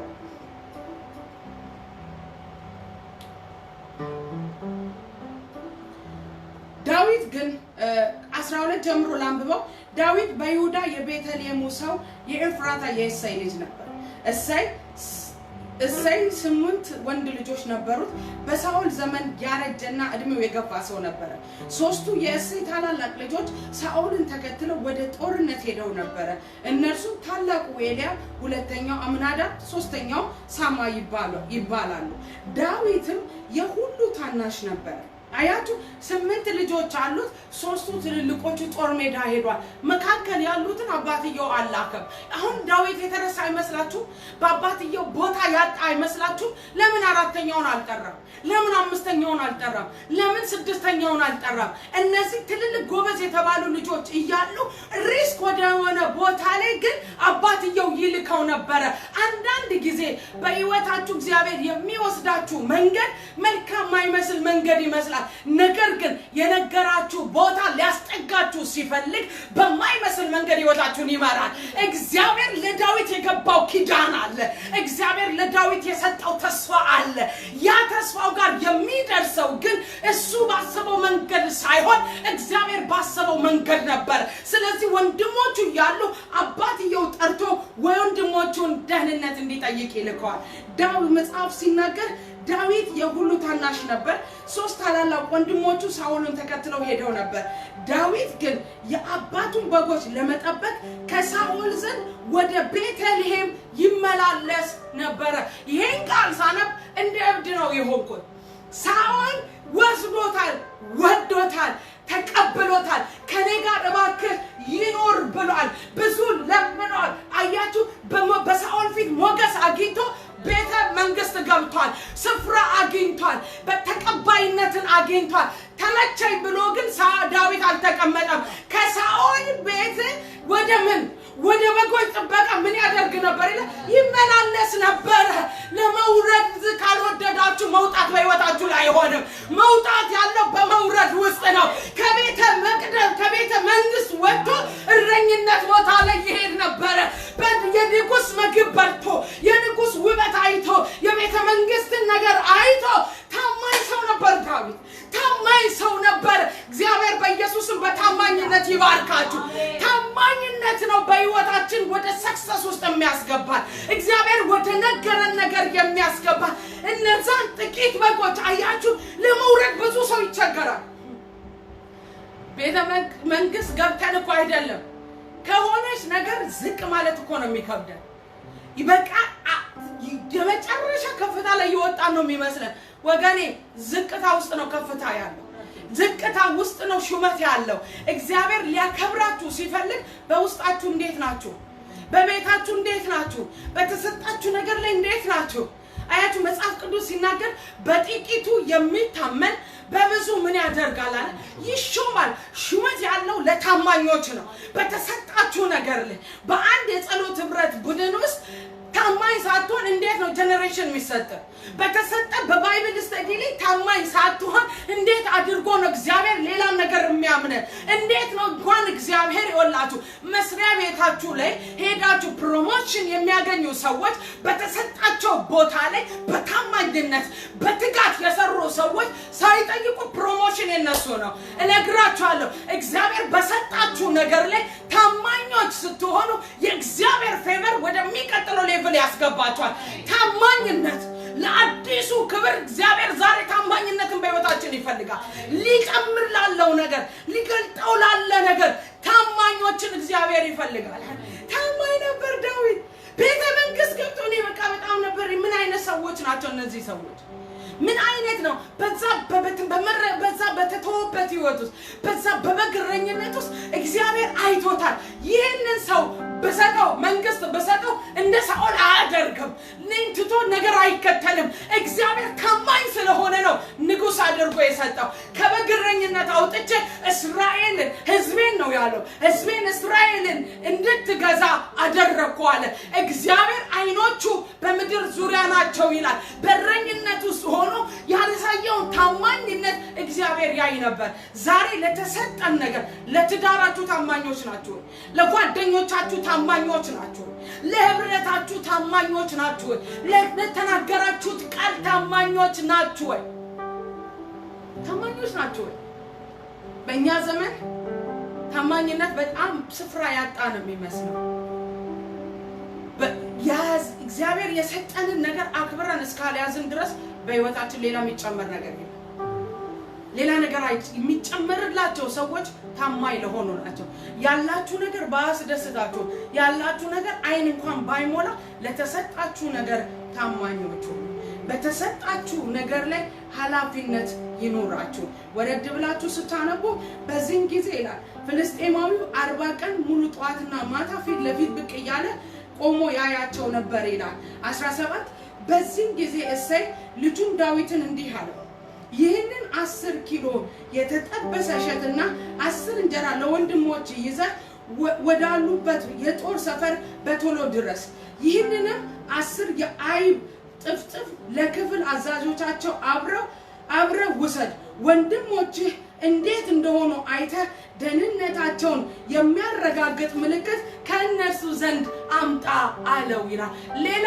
ትልቁ ኳሊቲ ዳዊት ለአባቱ ታማኝ ነበር ያምነው ነበር ምናልባት እነዛ ልጆች ያላቀው እነዛ ለመልእክተኛ ታማኝ አይደል ይሆናል ለመልእክት የሚሆን ማንን ቁመት ሊኖራቸው ይችላል ብርታት ሊኖራቸው ይችላል ታማኝነት ግን አልነበረባቸው ሊሆን ይችላል የወንድሞችን ደህንነት ሂድና ጠይቀ ንገረኝ ምልክት ስጠኝ ይላል ከዛም በኋላ ይላል 18 እንዲላል ይህንን 10 የአይብ ጥፍጥፍ ለክፍል አዛዣቸው አብረው ውሰድ ወንድሞች እንዴት እንደሆኑ አይተ ደህንነታቸውን የሚያረጋግጥ ምልክት ከነሱ ዘንድ አምጣልኝ ቁጥር 19 እነሱ ከሳኦልና ከእስራኤል ልጆች ጋር ሁሉ ሆነው በኤልያ ሸለቆ ከፍልስጤማውያን ጋር እየተዋጉ ናቸው ዳዊት በማለዳ በጎቹን ለጠባቂ ትቶ እሰይ እንዳዘዘው ዕቃውን ይዞ ጉዞ ጀመረ ልክ ሰራዊቱ እየፎከረ ለውጊያ ቦታውን ለመያዝ በሚወጣበት ጊዜ ከጦሩ ሰፈር ደረሰ ፍልስጤማውያን እስራኤልና ፍልስጤማውያን ቦታቸውን ይዘው ፊት ለፊት ተፋጠው ይጠባበቁ ነበር ዳዊት ዕቃውን ከስንቅ ጠባቂው ዘንድ አስቀምጦ ወደ ጦር ግንባር ሮጠ ወንድሞቹንም አግኝቶ ደህንነታቸውን ጠየቀ ሃሌሉያ ሁለት የታላችሁ የዳዊትን ታማኝነት አንደኛ በጎቹን ምን ያደርግ ነበር ይላል ይጠብቅ ነበር አባትየው ሲልክ በትኖ ሳይሆን ሄደው በጎቹን በጠባቂዎች እጅ ላይ አኑሮ ሄደ ይላል። አያችሁ ወደሚቀጥለው ሌቭል ውስጥ ዳዊት ዝም ብሎ አልሄደም። አባቱ ስለናቀው በትኖ አልሄደም። የበጎቹ ደህንነት ያገባዋል። የበጎቹ ጤንነት ይመለከተዋል። በደህና እጅ ላይ አኑሮ ይላል። ሃሌሉያ! በደህና እጅ ላይ አኑሮ ሄደ ይላል። ትቶ አይደለም ሄደው። እንዴት በታደም ለነዚህ በጎች ታማኝ ሆኖ እግዚአብሔር እንዴት ለሕዝቡ አይመነው? በበጎቹ ሕይወት ውስጥ ታማኝነቱን አሳይቷል። በበጎቹ ጤንነት ውስጥ ታማኝነቱን አሳይቷል። በምድር እስራኤል ውስጥ ቁመተ ዘንግ ምንድነው ዘግባ የሚያካክሉ ታላላቅ ጃይንት የሆኑ ሲታይ ነብይን እንኳን የሚያማልል ቁመት ያላቸው እያለ እግዚአብሔር ልብ ነው የሚፈልገው። እግዚአብሔርን አትራክት ያደረገው ቁመት ሳይሆን ሉዓላዊ የሚገርም ልብ አለው። የሚገርም ማንነት አለው። እግዚአብሔር አትራክት የሆነው በዳዊት ማንነት ነው። ማንነታችሁ አይኑን ይሳበው። ታማኝነት እግዚአብሔር በታማኝነት ቤታችሁን ይሙላው። በታማኝነት አገልግሎታችሁን ይሙላው። እግዚአብሔር ታማኞችን ይወዳል። አሜን። በግ ቢበትን እስራኤልን አይሰጥም። ሳኦል በሰቡ በጎች ነው መንግስት ያጣው። ለቃሉ ያልታመነ ለሕዝብ አይሆንም ማለት ታማኝነት። የሚቀጥል ክብር ትፈልጋላችሁ? እግዚአብሔር አዲስ አደራግ በህይወታችሁ እንዲያመጣ ትፈልጋላችሁ? እግዚአብሔር ስላለኝ ነው የምነግራችሁ። የሚቀጥለው ዘመን ቦታ የሚያገኙ ታማኞች ናቸው። በጥቂቱ የታመኑ በከፍታ ላይ ይወጣሉ። በጓዳ ሰው ያላያቸው፣ ሚዲያ ያላያቸው፣ ሰዎች ያላወቋቸው፣ ማን ስማቸው እንኳን የማይታወቅ በጥቂቱ በጓዳ ውስጥ የታመኑ የሚቀጥለው ዘመን የእነዚህ ሰዎች ነው። እግዚአብሔር ለክብር የሚያጫቸው ሰዎች፣ ለተሻለ ሞገስ ያያቸው አይኑን ጎትቶታል። በሜዳው ውስጥ በጥቂት በጎች ውስጥ ሰማይን ጎትቶ አወረደ። እግዚአብሔርን ጎትቶ አወረደ። የወንድሞቹን ደህንነት ሄደና መጽሐፍ ሲናገር የያዘውን ምግብ በምግብ ጠባቂዎች አኖሮ ይላል። የወንድሞቹን ደህንነት ጠየቀ፣ አረጋገጠ። አባቱ ለላከው መልእክት ተገቢውን ምላሽ ሰጠ። የወንድሞቹ ደህንነት ኮንሰርን ያደርገዋል። ወንድሞቹን መልካም ወንድሞች አይደሉም። 69 ላይ ሄዳችሁ ስታዩ እንደ ሌላ እናት ሆኑ ልጅ ሆንኩባቸው ነው የሚለው። ማለት እንደ እንጀራ እናት ነው ልጅ ትሪት ያደረጉት። ወንድሞቹ በፍቅር አልተናገሩትም፣ በደንብ ትሪት አላደረጉትም። ይሁን እንጂ በጦር መካከል የወንድሞቹ ጤንነት ያገባዋል። የወንድምህ ነገር ላንተ እንዴት ነው ያንቺ ነገር? ወንድሜ በዮሴፍ ሕይወት ውስጥ ብታዩ የወንድሞቹ ደህንነት ያገባው ነበር። ስለ ወንድሞቹ ይጨንቀው ነበር። በሙሴ ሕይወት ውስጥ ስታዩ ግብፃዊ ሲበድለው ወንድሙን ኢትስ ኦኬ እኔ አያገባኝም የፈርዖን የልጅ ነኝ ብሎ ኢግኖር አላደረገም። የወንድሙ ምት የሱ ምት ነበረ። የወንድሙ ስብራት የሱ ስብራት ነበረ። ለዚህ ነው አንድ ወንድሙ ነፃ ለማውጣት የፈርዖንን ቤት ጥሎ ወጣ።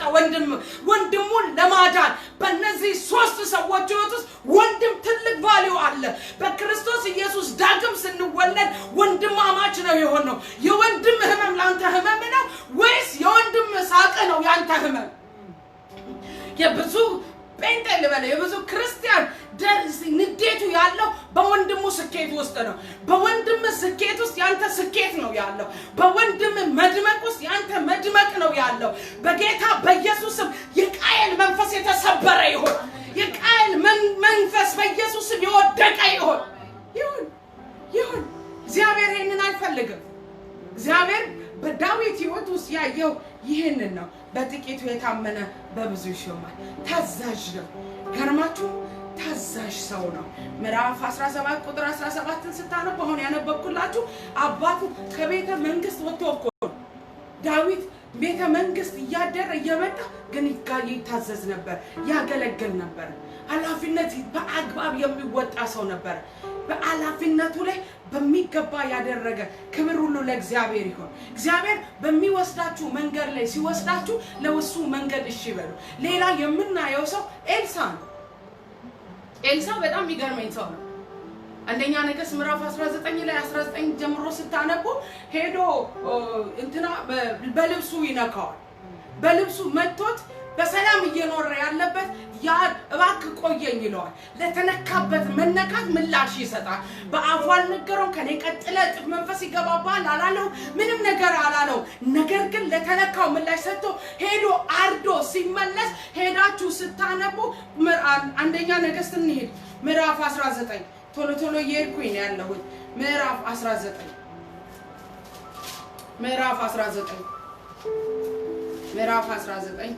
ቁጥር 19 ላይ ጀምራችሁ ታገኙታላችሁ።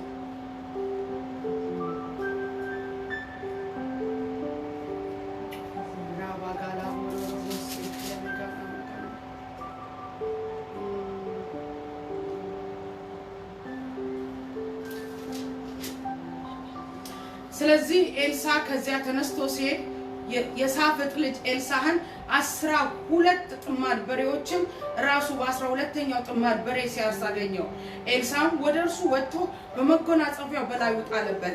ከዚያም ኤልሳ በሬዎችን ትቶ ኤልያስን ተከትሎ ይሮጠ። አባቴንና እናቴን ስሜ እስክንድሰናበታቸው ፍቀድልኝ፣ ከዚያም እከተልሃለሁ አለ። ኤልሳም መልሶ እኔ ምን ያደረኩ ነገር አለ? ልትመለስ ትችላለህ አለው። ኤልሳን ትቶ ተመለሰ። ሁለቱንም በሬዎች ወስዶ አረደ። የእርሻ ዕቃውንም አንድዶ ስጋቸውን በመቀቀል ለሕዝቡ ሰጠ። እነርሱም በሉ። ከዚያም ይሄንን በደንብ ስሙኝ። ከዚያም ኤልሳ ለመከተል ሄደ፣ ረዳቱም ሆነ። ያኛው ትርጉም ሲናገር አገልጋዩ ሆነ።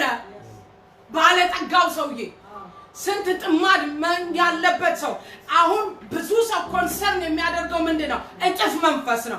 እጥፍ መንፈስ በሰዎች ህይወት ውስጥ ዝም ብሎ አይመጣም።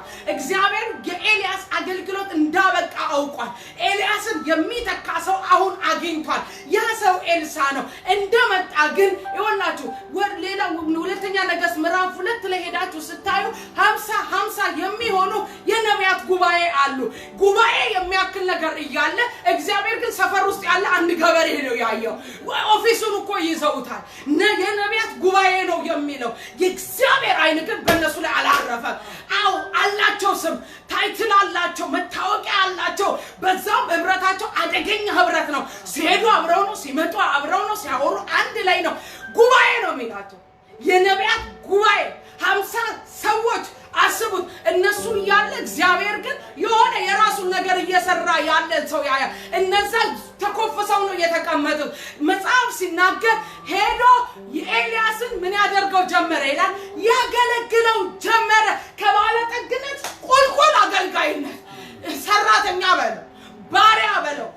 መጽሐፍ ሲናገር ምዕራፍ 3 ላይ ሄዳችሁ ስታነቡ እነዛ 3 ነገስታቶች የእግዚአብሔርን ቃል የምንሰማበት በዚህ ሰው አለ ወይ ብሎ ሲል አንድ ከነሱ መካከል አንዱ ተነሳና እንደዚህ አለ፣ በኤልያስ እጅ ላይ ውሃ ያፈስ የነበረ ሰው አለ።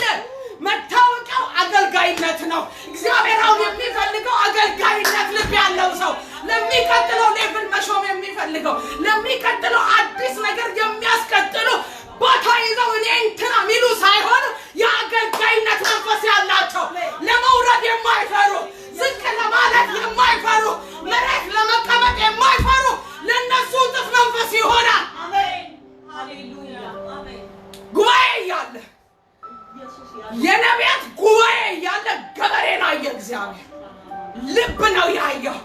አርዶ መጥቶም አሁን በልና ውሃ አስከፍለኝ አላለው። አሁን በልበል ተአምር አሰራኝ አላለው። ኖ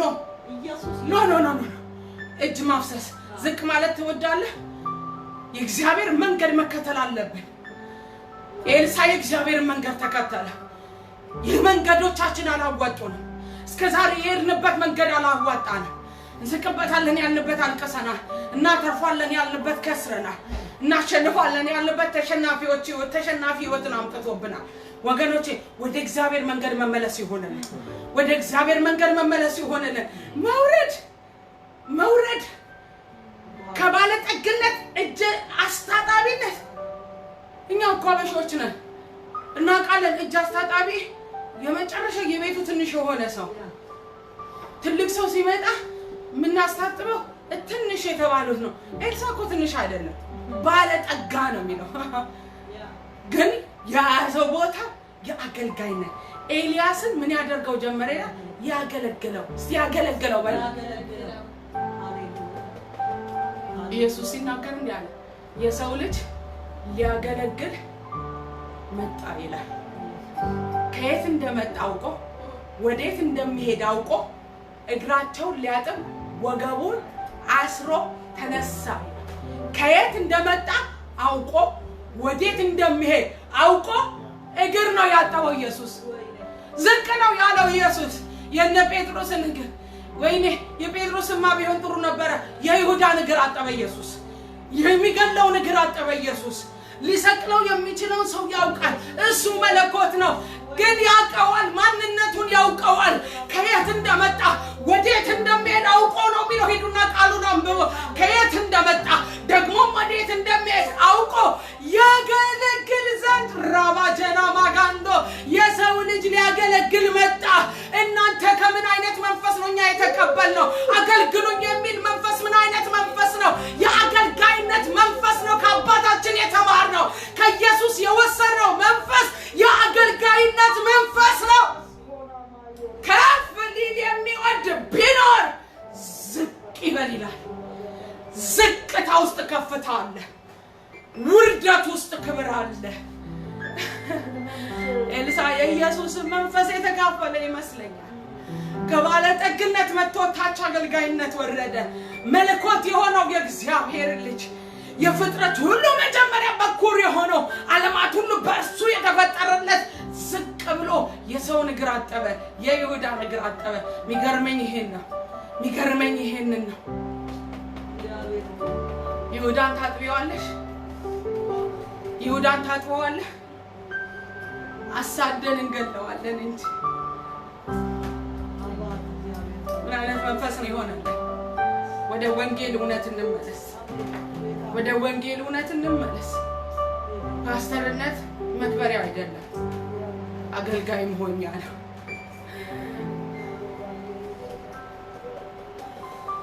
ነብይነት ኑሮ መቀየሪያ አይደለም ዝቅ ብሎ ማገልገል ነው የተሰጠን ጸጋ ምንገንበት አይደለም ኢየሱስም እናገንበት ነው አትንኩኝ ያለው እኮ የስንምታ ያመመን እኮ የሆነ ነገር ሲሰማን እኮ የእንትን ያለ የሆነ የሰጠነው ስፍራ ስላለ ቀይ ምንጣፍ አንጥፉልን አንበል እንውረድ የእግዚአብሔር መንገድ ያለው ታች ነው የእግዚአብሔር መንገድ ያለው በአገልጋይነት ህይወት ውስጥ ነው ስለ ዮሐንስ ሲናገር አገልጋይ ዮሐንስ ይለዋል ከኢየሱስ ደረስ ስር ተጠግተው ያለው ያ ኢየሱስ ይወደው የነበረው አገልጋይ ዛሬ እግዚአብሔር የሚፈልገው አገልጋይ ልብ ያላቸው ሰዎች ለሚቀጥለው ሊያምነን ነው ሊመጣ ያለ ክብር አለ ሊወርድ ያለ የመንፈስ ኃይል አለ ሊወርድ ያለ የእግዚአብሔር አጀንዳ አለ በቤተ ክርስቲያን ሊገለጥ ያለ አዲስ ነገር አለ ግን ማን ነው አገልጋይ ማን ነው ዝቅ ማለት የሚችል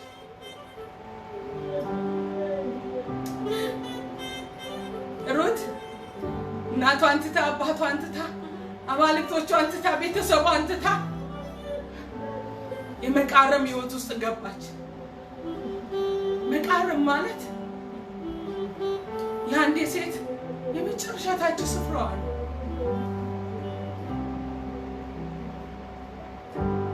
እግዚአብሔር በሩት ህይወት ውስጥ አውድማን ሲያይ አውድማን ከማስገባቱ በፊት ይቃርመን ህይወት ውስጥ ነው የሰጣት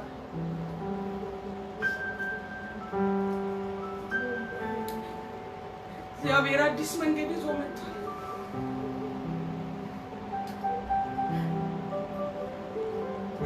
ማነው ዝቅ ማለት የሚፈልግ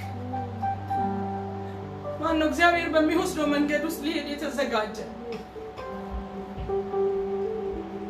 ቦዔዝ ሊበዣቸው የሚገጭ ሊያገባቸው የሚችል በጣም ብዙ ሴቶች አሉ ውቦች አሉ ቆንጆች አሉ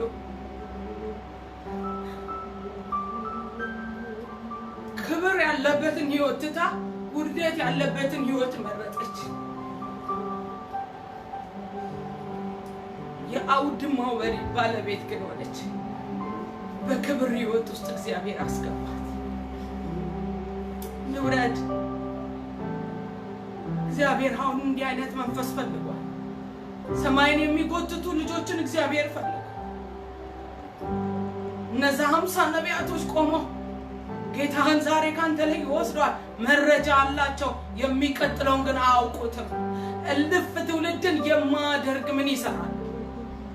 የሚቀጥለውን አጀንዳ የማያሳይ ታይትል ምን ይሰራልና? ተመለስ አሉት። እየተከታተሉ ተመለስ። ኪዳኑ እስከ መጨረሻ ነበረ። ታማኝ ሰው ነበረ።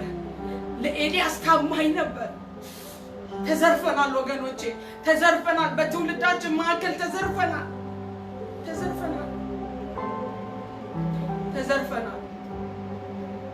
እግዚአብሔር ዛሬ ይሄንን ነው ያለኛል። እግዚአብሔር በሚወስድ መንገድ ውስጥ መሄድ ካልፈለክ የሚቀጥለው ነገር አምኖ አይሰጠንም። ለራሳችን ከሰራነው ዙፋን ላይ እንውረድ። ለራሳችን ከሰጠነው ቦታ ላይ እንውረድ። ዝቅ እንበል። አገልጋይነትን እግዚአብሔር ፈልጓል። ኤልሳዕ አርዶ ቤተሰቡን ተሰናብቶ ሌላ ክብር ውስጥ ገባለሁ ብሎ መጥቶ ከኤልያስ እኩል መሆን አላማረው። ያገለግለው ዘንድ ጀመረ። መጽሐፍ ቅዱስ ሲናገር በመጎናጸፊያው ዮርዳኖስን ከፍሎ ነው የመጣው። የኤልያስ የመጨረሻ አገልግሎቱ የኤልሳዕ የመጀመሪያ ነው የሆነው። መታወቂያው ግን እሱ አይደለም። የኤልሳዕ መታወቂያ ከስንት ጊዜ በኋላ ስንት ተአምር አድርጎ የኢያሪኮን ጭንገፋ ቀይሮ ምናምን ቀይሮ በኤልያስ እጅ ላይ ውሃ ያፈስ የነበረ። ዝቅታችሁ ምናልባት ለመሰደቢያችሁ ሊመስል ይችላል። ንጉስን ግን ቤት ያስገባዋል።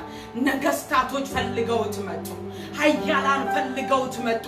ለትውልድ መልእክት ያለበት ሰው ነበረ። የሚቀጥለው የንጉሶች እጣ ፈንታ ያለው በኤልሳዕ ህይወት ውስጥ ነበረ። እግዚአብሔር ለትውልድ መልእክት የሚሰጣቸው የአገልጋይነት መንፈስ ያለባቸው ናቸው። ትውልድን ነፃ የሚያወጡ የአገልጋይነት ልብ ያላቸው ሰዎች ናቸው።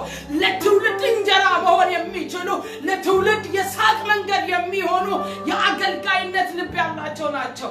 ዛሬ እግዚአብሔር ከኛ መንገድ ወደ እርሱ መንገድ ሊመልሰን እግዚአብሔር ፈልጓል።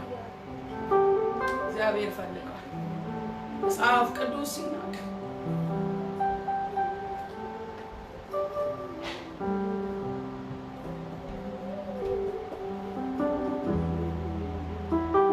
ከኛ መንገድ ውስጥ መውጣት አለብን። መጨረሻ ሐሳብ ያለው ሐዋርያት ሥራ ምዕራፍ 22 ላይ ያለ ቃል። ሐዋርያት ሥራ ምዕራፍ 22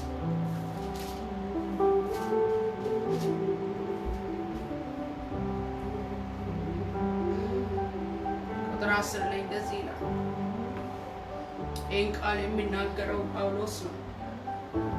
ጌታ እንዴት እንደተገለጠለት ይናገራል።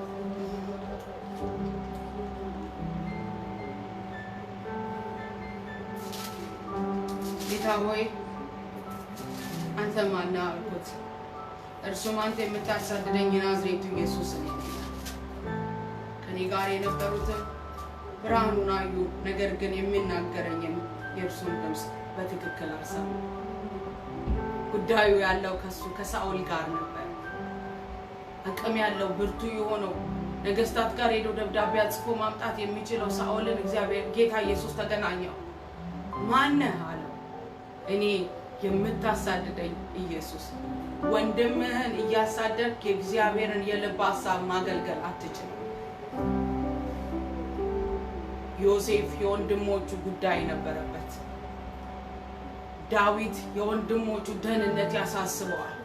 ሙሴ የወንድሞቹ ደህንነት ያሳስበዋል። እግዚአብሔርን እያገለገለ ነው የመሰለው ሳኦል። ለአይሁድ ሃይማኖት የቀና ነው የመሰለው ሳኦል። ኢየሱስ እንደዚህ ነው ያለው፣ የሐዋርያቶቹ አምላክ አላለም። የምታሳድደኝ እኔ ኢየሱስ ነኝ። ደቀ መዛሙርትን ሲያሳድድ ኢየሱስን እያሳደደው እንደነበረ አላወቀም። ዛሬ የሚያገለግሉትን አገልጋዮች የምታሳድዱ ወንድሞችን የምታሳድዱ እህቶችን የምታሳድዱ በሃይማኖት ጥላ በቤተክርስቲያን ጥላ ተሸፍናችሁ የምታሳድዱ ሰውን ሳይሆን የምታሳድዱት ኢየሱስን ነው። በእንደነዚህ አይነት ወንድሞች ፊት መልእክት አለኝ። እግዚአብሔር በወንድም ለቅሶ ደስ አይሰኝም። እግዚአብሔር በወንድም ስብራት እግዚአብሔር ደስ አይሰኝም። የምታገለግለው እግዚአብሔር ከሆነ የወንድም ጠባቂ ነህ፣ የእህት ጠባቂ ነህ። ሚዲያዎቻችሁን ለክፋት የምትጠቀሙ የወንድም ውድቀትን ለመጻፍ የምትሮጡ የወንድምን ስተት ለማጉላት የምትሮጡ እግዚአብሔር ከሱ ስተት በላይ የፈሰሰለት የኢየሱስ ደም ጉልበቱ እንደሆነ ነው የሚያውቀው። በማናችንም ብርታት አልቆምንም። ደሙ ብቃታችን ነው። የኢየሱስ ደም ዛሬም ስለኔ ያወራል። የኢየሱስ ደም ስለ ወንድም ያወራል። ሞቼለታለሁ፣ ደሜን አፍስሼለታለሁ። የኢየሱስ ደም የሚያወራው ይህ ምህረት ነው፣ ይቅርታ ነው፣ ፍቅር ነው፣ ደህንነት ነው የሚያወራው። ይነግራቸዋለሁ። ስለዚህ ሌላ ጊዜ በደንብ አድርጌ እናገራለሁ። ጳውሎስን ግን ጴጥሮ ሳኦልን ሲገለጥ ያለው እኔ ኢየሱስ ነኝ አለ። በኔ ቦታ ይቆማል ኢየሱስ ዛሬም፣ ባንቺ ቦታ ዛሬም ኢየሱስ ይቆማል። የምታሳድደኝ እኔ ነኝ ነው የሚለው መጽሐፍ ቅዱስ ሲናገር ቁጥር 10 ላይ እንደዚህ ይላል፣ የመጣው ብርሃን አብረውት ያሉትን ሁሉ ጣሉት፣ ነገር ግን የሚናገረው ምን እንደሆነ አልሰማውም። ባለ ጉዳዩ ሳኦል ነበርና 10 ላይ ይላል፣ እኔም ጌታ ሆይ ምን ላድርግ አልኩት። ጌታም ተነስተህ ወደ ደማስቆ ሂድ፣ በዚያ ልታደርግ የሚገባን ሁሉ ይነግሩሃል አለኝ። ከብርሃኑ ጸዳል የተነሳ አይኔ ስለታወረ ከኔ ጋር የነበሩ እጄን ይዘው እየመሩ ወደ ደማስቆ አደረሱኝ። ከዚያም አናንያ የተባለን ሰው ሊያየኝ ወደኔ መጣ። እርሱ ሕግ በጥንቃቄ የሚጠብቅና እዚያ በሚኖሩ አይሁዶች ሁሉ ዘንድ እጅግ የተከበረ ሰው ነበረ ይላል። እግዚአብሔር ጌታ ኢየሱስ የላከው ሳኦል ደስ ወደሚሰኝበት አይደለም። ሳኦል ወንድሞችን ለማጥፋት የተዘጋጀ ሰው ነው። ወንድሞችን ለመግደል የተዘጋጀ ነው። የሳኦል ሙላት ያለው ሳኦል ጌታ ኢየሱስ የፈለገው የከበረ ቃይ ይሆናል አለ። ያ የከበረ ቃይ እንዲሆን የሚያደርገው የሳኦል ሙሉነት ያለው በአናንያ ውስጥ ነው። አናንያ ያስፈልገናል። እኛ ምን ሳኦል ወደሚጠላው ነው የላከው፣ ሊገለው ወደሚፈልገው ነው የላከው። የሱ ሙላት ያለው አናንያ ጋር ነበር። የሱ ደህንነት ያለው ወንድሞች ጋር ነበር። እነግራችኋለሁ ይህን መጽሐፍ ሲናገር ወደ እርሱ ላከኝ። አናንያ ኢየሱስ ተገልጦለት አሁን ይመጣል ሳኦል ብሎ ሲነግረው ጌታ ሆይ ቤተክርስቲያንን እኮ ያሳደደ አገልጋዮችን ያስቸገረ ሊገድል አሁን እንኳን ደብዳቤ ጽፎ የመጣ ነው። ሁለቱም አይፈላለጉም። ሁለቱም ግን አንድ ያደረገ የተገለጠ ኢየሱስ ነበር። ይሄኛው አይቀበለውም ገዳይ ነው ይላል፣ ይሄኛው ደግሞ ሐሰተኛ ነው አጠፋለሁ ነው የሚለው። ሁለቱ ግን አንድ ያደረጋቸው ኢየሱስ ነው። ወደሚፈልገው ሙላት እንዲገባ አናንያ ያስፈልግ ነበር። ዛሬም አናንያ ያስፈልጋል። እየገደልከው ያለው የሙላት ምስጢር ይሆናል። እየገደልከው ያሳደድከው ያለው እግዚአብሔር ለሚቀጥለው አዲስ ምዕራፍ የሚያስገባ ያንተ ነገር ያለበት ቅርፊትን የሚጥል ይሆናል። በአናንያ ጸሎት ውስጥ ነው የሳኦል ሙሉነት የተገለጠው። አይደንቃችሁ? የተገለጠለት እዛ የሚፈልገው ነግሮ አይኑ ላይ ያለውን ቅርፊት አስወግዶ መላክ ይችል ነበር። ኖ ማንነቱን ነገረ። ደግሞ ሙላቱ የት እንዳለ ነገር አምጥቶ የቀላቀለው ወንድሞች ውስጥ ነው። በወንድም ውስጥ ሙላት አለ። በወንድም ውስጥ ቅርፊት ይወድቃል። ይሰማል ቅዱሳን ኦታዎች ይሰማል ቅዱሳን ይሰማል። እየተሳደድን ወንጌል እንዴት ነው የምንሰራው? አንዳችንን እያጠፋን እንዴት ነው የእግዚአብሔር ክብር በምድር ላይ ይገለጥ የሚለው? አይሆንም። ባዶ ጩኸት ነው የሚሆነው። እሱ እኮ አይኑን አብርቶለት እኮ ሊሄድ ይችል ነበር። የላከው ግን ወደ አናንያ ሂዳለው ወደዛ ወሰደው ይላል። ክብር ሁሉ ለኢየሱስ ይሁን። አናንያን አታሳድደው። ወንድምህን አታሳድደው። የእግዚአብሔር ሰዎች ከመጀመሪያ እስከ መጨረሻ ብትሄዱ የእግዚአብሔር ሰዎች ለወንድም ቫልዩ ይሰጣሉ። አዲስ ነገር በህይወታችን እግዚአብሔር ቃል ቢሰጥ ለወንድም ነው። መገለጥ ቢሰጥ ለወንድም ነው። ገንዘብ ቢሊየነር ብትሆን ሰው ከሌለ ምን ታደርገዋል? ተውት መንፈሳዊ ነገር ዓለማዊ ነገር እንኳን ሰው ያስፈልገዋል። የእግዚአብሔር ነገር ያለው በወንድም ውስጥ ነው። ያንተ ሙላት ያለው በወንድም ውስጥ ነው። ክብር ሁሉ ለኢየሱስ ይሁን። አያችሁ መጽሐፍ ቅዱስ ሲናገር በሐዋርያት ሥራ ምዕራፍ 9 ቁጥር 23 ላይ እዚሁ ሄዶ እግዚአብሔር ልኮት አናንያ ጋር ሄዶ ጸልዮለት የአይኑ ቅርፊት ከወደቀ በኋላ ተጠምቆ በመንፈስ ቅዱስ ተሞልቶ መጽሐፍ ሲናገር ምግብን በልቶ በረታ ይላል። የሚበረታበት ነገር ያለው በአናንያ ቤት ውስጥ ነው። እግዚአብሔር ሂዱ የሚላችሁ መንገድ የምትወድቁበት የምትጠፉበት ሳይሆን የምትበረቱበት መንገድ ነው። እግዚአብሔር ወደሚልካችሁ መንገድ የናንተ ደስታ ላይሆን ይችላል።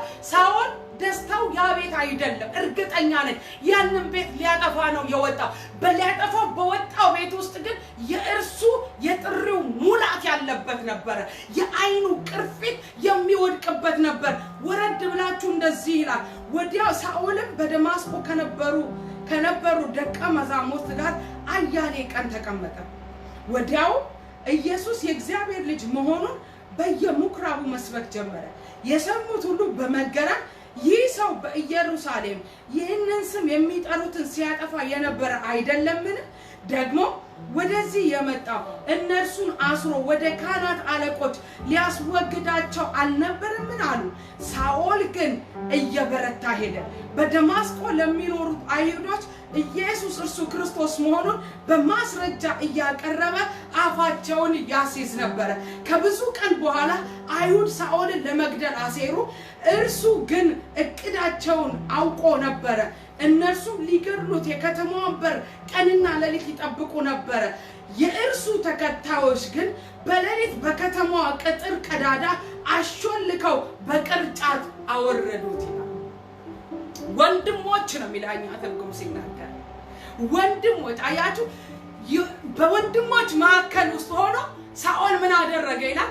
እየበረታ ሄደ። ሃሌሉያ! እግዚአብሔር የላከበት ቦታ የሚደክምበት ሳይሆን የሚበረታበት ነው። በወንድሞች ህብረት መካከል ብርታት አለ። እየበረታ ሄደ ይልና ኢየሱስ እርሱ ክርስቶስ ነው ብሎ መስበክ ጀመረ። የእግዚአብሔር ልጅ ኢየሱስ እርሱ ክርስቶስ ነው። ኢየሱስን ሁሉ ሰው ያውቀዋል። ፍጥረታዊ ሰው የሚግባባበት ስሙ ነው። የማርያም ልጅ የዮሴፍ ልጅ እንደሆነ ያውቃሉ። ያ ሙላቱ ሲገባ በወንድሞች ህብረት መካከል ሲገባ የኢየሱስ መገለጥ አገኘው። ብርታቱ ይሄ ነው። ኢየሱስን ማወቅ ሆነለት። በወንድሞች እግዚአብሔር የላከበት ቦታ ላይ የእግዚአብሔር ሙላት የእግዚአብሔር የልብ አጀንዳ ኢየሱስ ማን መሆኑ በራለት። ከዛ መጽሐፍ ቅዱስ ሲናገር ሰዎች ተደነቁ።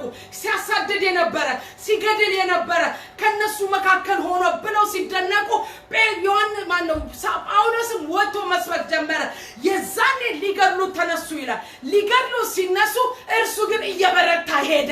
ገዳይ ሊኖር ይችላል፣ ሊያጠፋ የሚፈልግ ሊኖር ይችላል። ብርታት ግን ያንተ ነው። እግዚአብሔር በላካችሁ መንገድ ላይ ስትሄዱ፣ እግዚአብሔር ባሳያችሁ አቅጣጫ ስትሄዱ የእግዚአብሔር መንፈስ እያበረታችሁ ይሄዳል። ወንድሞች ሊገድሉት ተነሱ አይልም። ወንድሞች ድንጋይ ሊወግሩ ተነሱ አይልም። ወንድሞችም በቀዳዳ በቅርጫት ምን አደረጉት ይላል? አሾለኩት። ወንድም ገዳይ አይደለም። ወንድም ሞትን አስመላጭ ነው። ወንድም ሞትን አስመላጭ ነው። አያችሁ ምን ያክል ሪስክ እንደወሰዱ። የሱን ሞት ነው የወሰዱለት። ቢያገኟቸው ሲያሾልኩት ሲያስመልጡ ቢያገኟቸው ገዳዮቹ ኃይለኞች ናቸው፣ ገለው ያጠፉ ነበር። ነገር ግን የወንድማቸውን ሞት የራሳቸውን ወስደው በህይወታቸው ቀይረው ለሚቀጥለው ለእግዚአብሔር አጀንዳ ሙሉ አደረጋቸው። ክብር ሁሉ ለእግዚአብሔር ይሁን። ክብር ሁሉ ለእግዚአብሔር ይሁን። መንፈስ ቅዱስ አሁን የሚፈልገው በመንገዱ የሚሄዱ ልጆች ይሄንን እኔ አልወድም። በዚህኛው መንገድ ደስ አሰኘኝ በምንልበት በዛ ህይወት በዛ መንገድ ውስጥ የእግዚአብሔር ሙላት አለ። አዲስ ነገር ይሆናል። አዎ የአዲስ ነገር ግን የሚሆነው እግዚአብሔር በመረጠው መንገድ ውስጥ ስንሄድ ነው ወደ አዲሱ ነገራችን የምንደርስ።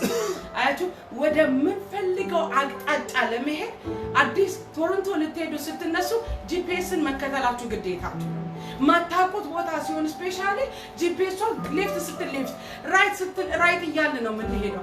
ለምን ዴስቲኒያችንን አይተን እንዴት እግዚአብሔር በዚህ ሂዱ ሲለን አይ ደስ አይለንም ብለን የራሳችንን መንገድ እንሄዳለን። ከኪሳራ ህይወት እግዚአብሔር ይጠብቃል ወገኖቼ። እግዚአብሔር ይፈልገናል።